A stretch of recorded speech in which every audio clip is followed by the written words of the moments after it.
Hello, I'm Dr Godfrey, and I'm going to be giving you some tips today about managing at home with the kids during the COVID-19 pandemic, based on the best available evidence.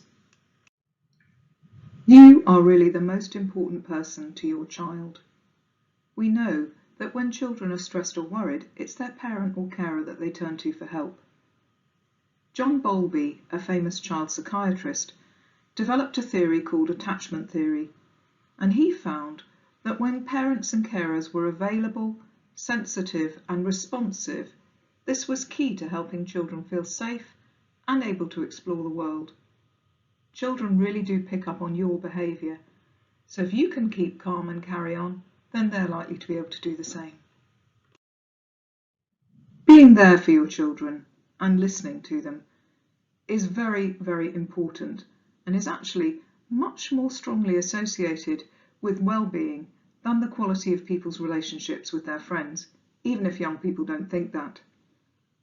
A secure attachment is also the best predictor of resilience in later life and can help reduce the effects of stress and any subsequent physiological problems or illnesses. So really thinking about how you can listen to your children, be there for them, comfort them, will help them get through this difficult time.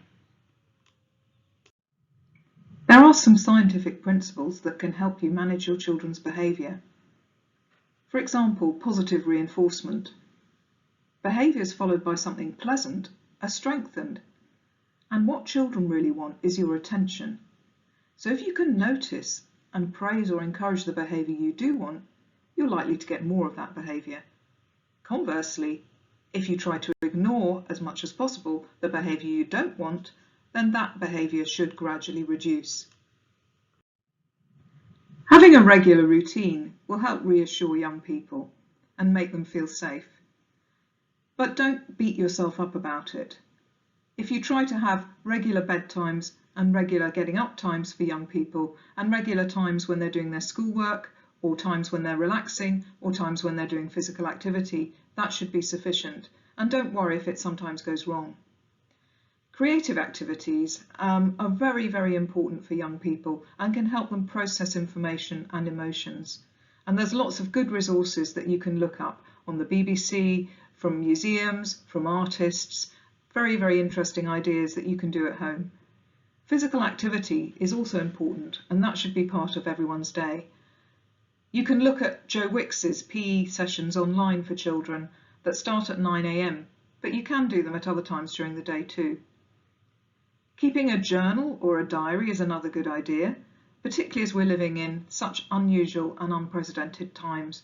So it may be important to keep your observations and feelings about this for the future.